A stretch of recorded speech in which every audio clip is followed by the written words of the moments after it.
कक्षा 12 वाले सभी विद्यार्थी ध्यान दें। कक्षा 12 फिजिक्स में लेसन 1 चल रहा था हमारा, तो लेसन 1 का ये अगला वीडियो है। इससे पहले हमने कराया था अक्षीय स्थिति में किसी बिंदु पर विद्युत क्षेत्र की तीव्रता का व्यंजक। ये डेरिवेशन वेरी मोस्ट इंपॉर्टेंट है क्योंकि ये भी कईयों बार बोर्ड परीक्षा में आया है। क्या है? वैद्युत द्विध्रुव की, देखिए पूरा बात समझ लेना, वैद्युत द्विध्रुव की निरक्षीय स्थिति में। कल हमने इससे पहले जो वीडियो था उसमें अक्षीय स्थिति में कराया था, यह है निरक्षीय स्थिति में किसी बिंदु पर विद्युत क्षेत्र की तीव्रता का व्यंजक। ठीक है, हमको चित्र जो बनाना होता है वो सारी बातें इस डेरिवेशन में या क्वेश्चन में ही लिखा रहता है। क्या बोला है? वैद्युत द्विध्रुव। तो देखिएगा मैं यहाँ पे बनाना सिखा रहा हूँ आपको, जैसे कि एक वैद्युत द्विध्रुव हो गया जिस -q और +q आवेश होंगे उसमें, जो कि 2l दूरी पर होंगे। ठीक है, ठीक, ये वैद्युत द्विध्रुव हो गया।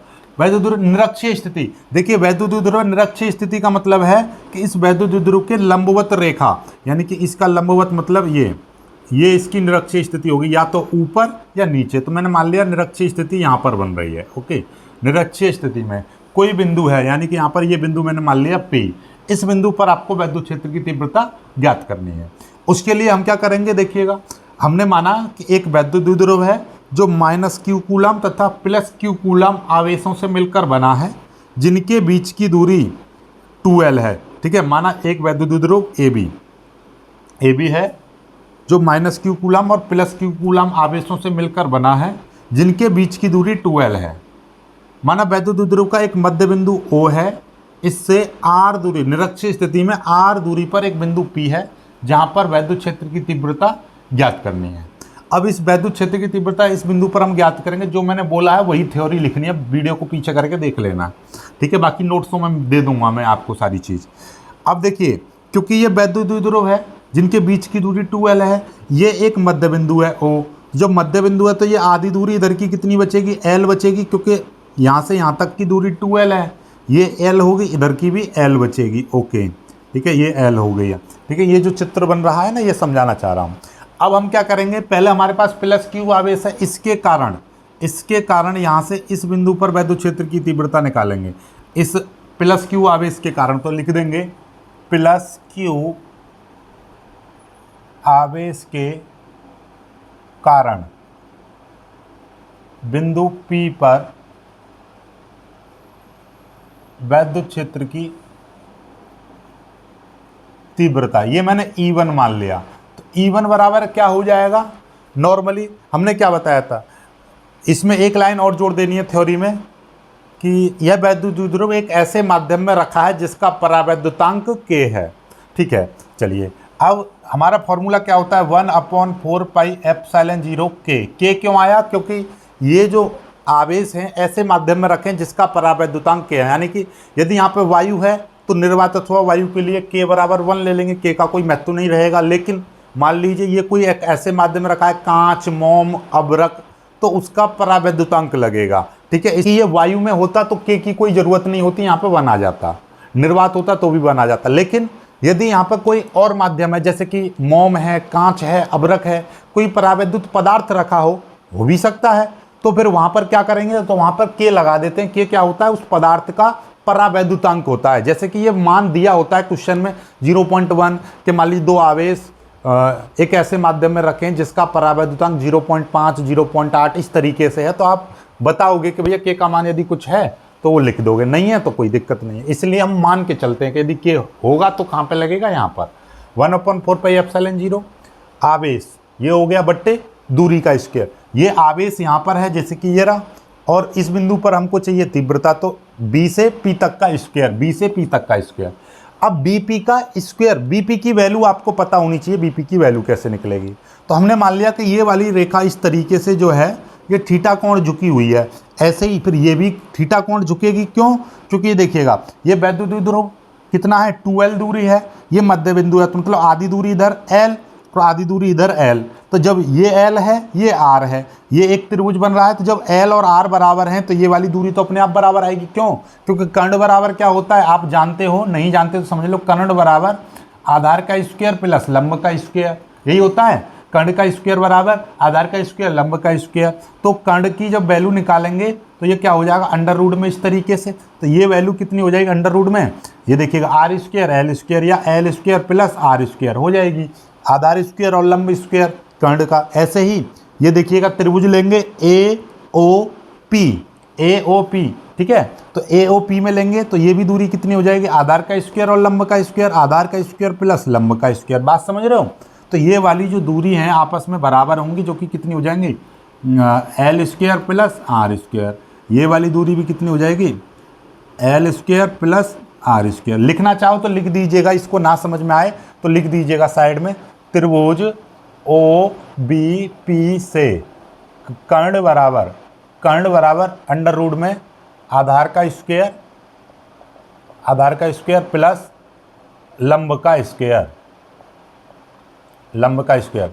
तो कर्ण क्या है बीपी, ठीक है। वैसे हमको तो यहाँ पे बीपी का स्क्वायर चाहिए, तो यहाँ पे सीधे सीधे यही ले लो, कर्ण का स्क्वायर बराबर क्या हो जाएगा कर्ण का स्क्वायर बराबर हो जाएगा, यानी बीपी का स्क्वायर बराबर हो जाएगा आधार क्या है, आधार है आपका आधार एल स्क्वायर प्लस, और ये कितना हो जाएगा आर स्क्वायर, ये हो जाएगा, ठीक है।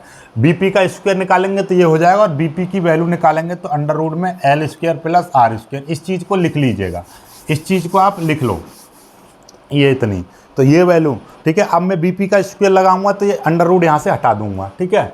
और बीपी की वैल्यू चाहिए कि तो ये लगाऊंगा, और बीपी का स्क्वायर लगाऊंगा तो ये, ठीक है। तो हमारे बीपी का स्क्वायर है तो ये वाली वैल्यू लगेगी, तो इसको साइड में लिख देना, ठीक है। मैं मिटा दे रहा हूँ यहाँ से, इसको आप साइड में लिख देना, ओके। चलिए, तो ये हो जाएगा आपका E1 बराबर 1/4 पाई एप्सिलॉन 0 के Q upon L square plus R square, ये हो जाएगा, ये समीकरण 1। ऐसे ही माइनस क्यू आवेश के कारण बिंदु P पर वैद्युत क्षेत्र की तीव्रता के कारण, ठीक है, लिख देना पूरा बिंदु P पर वैद्युत क्षेत्र की तीव्रता, ये हम E2 मान लेंगे। तो E2 बराबर क्या हो जाएगा, E2 बराबर 1/4 पाई एप्सिलॉन 0 के Q अपॉन, अब दूरी का स्क्वायर, यानी कि ये यहाँ पर A बिंदु पर रखा हुआ है, तीव्रता P बिंदु पर निकाल रहे हैं, तो यानी कि AP का स्क्वायर।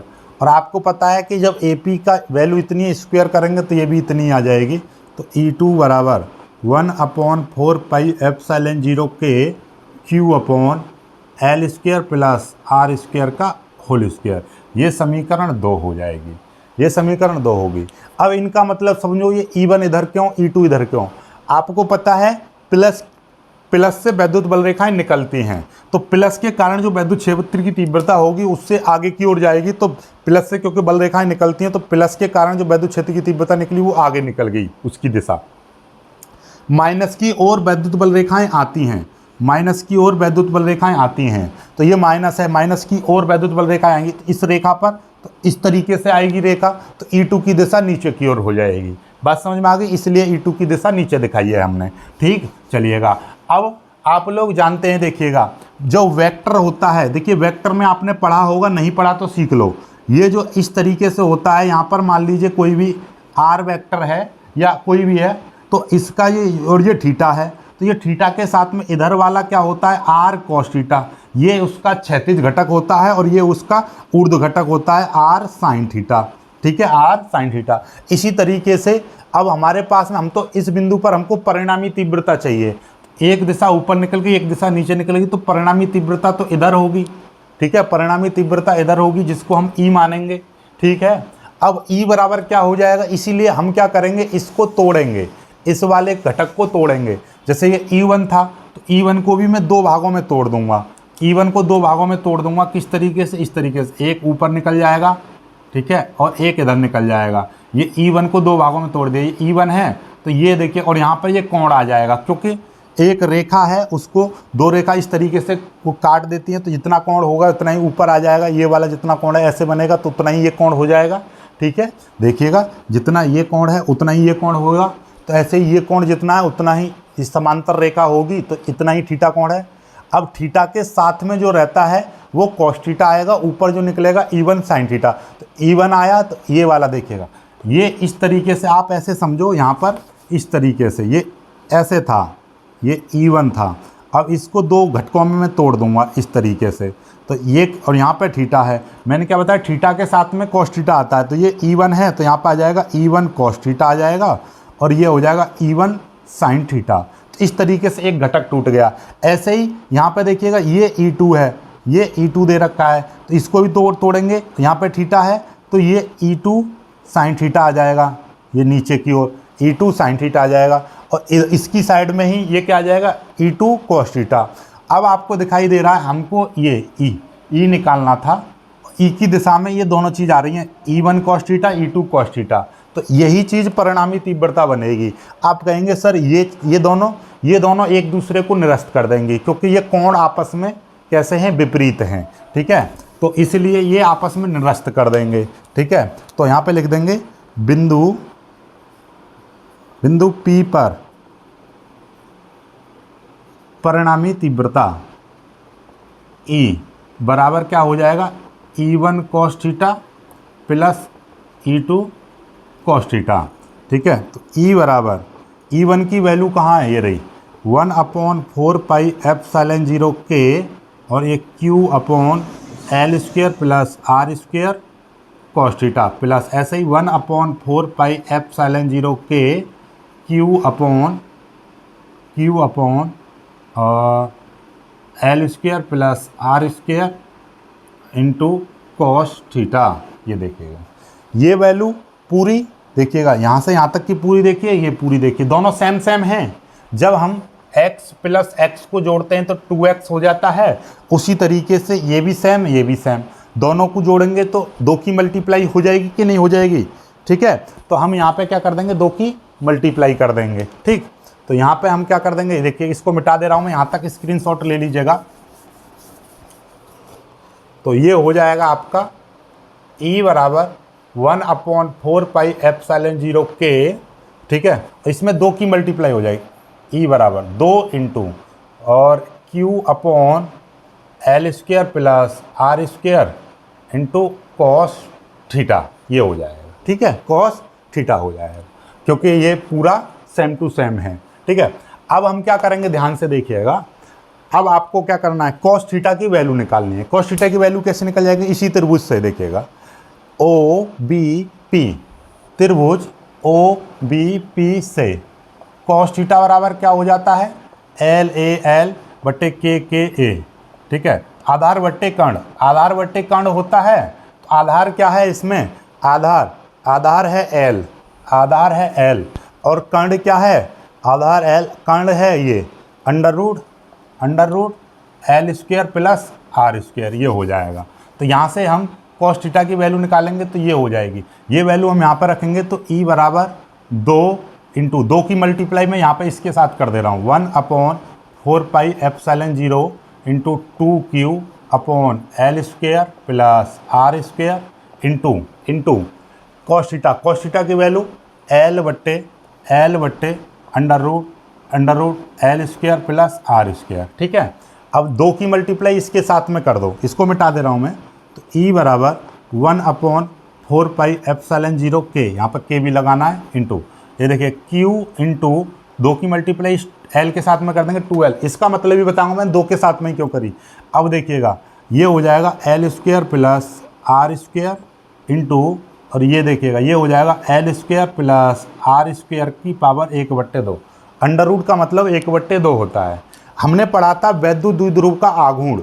वैद्युत द्विध्रुव का आघूर्ण क्या होता है, वैद्युत द्विध्रुव का आघूर्ण होता है P बराबर Q इंटू 2L, ठीक है। इसको मिटा दे रहा हूँ मैं, तो यहाँ पे लिखेंगे वी नो दैट, VKT का मतलब वी नो दैट, हम जानते हैं कि वैद्युत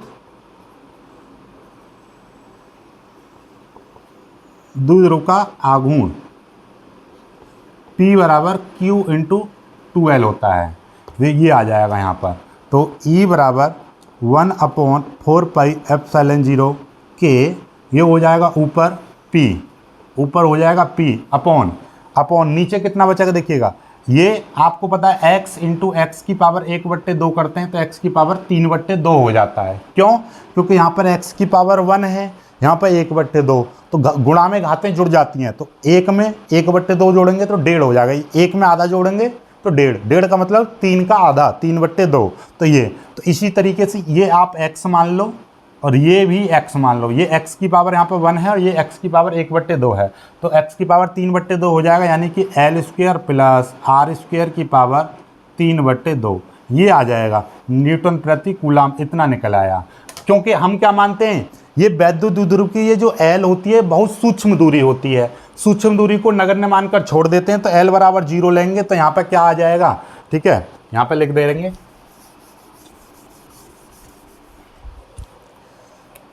l बहुत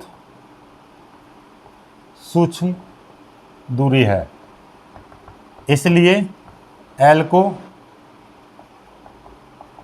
छोड़ने पर, तो E बराबर क्या आ जाएगा 1/4 पाई एप्सिलॉन 0 K और P अपॉन, यहाँ पर L छूट जाएगी तो L r² बचेगा, केवल r² की पावर 3/2, तो मतलब E बराबर 1/4 pi epsilon 0 K P upon, 2 से 2 कट जाएगा, यानी कि 2 × 3/2 करेंगे, 2 से 2 कट जाएगा तो r की पावर 3 इतना आ जाएगा। ठीक है, ये आ गया। ठीक, अब K बराबर निर्वात अथवा वायु के लिए, निर्वात अथवा वायु के लिए K बराबर 1, तो E बराबर क्या हो जाएगा 1/4 pi epsilon 0 P upon r³। ये आपका हो चुका है। ठीक है, डेरिवेशन। बताइए यहाँ तक समझ में आया कि नहीं आया, अच्छे से क्लियर हो गया होगा यहाँ तक। ठीक है, बाकी की बात करते हैं बाद में। फिलहाल यहाँ तक वीडियो को लाइक करके शेयर कीजिएगा। जय हिंद।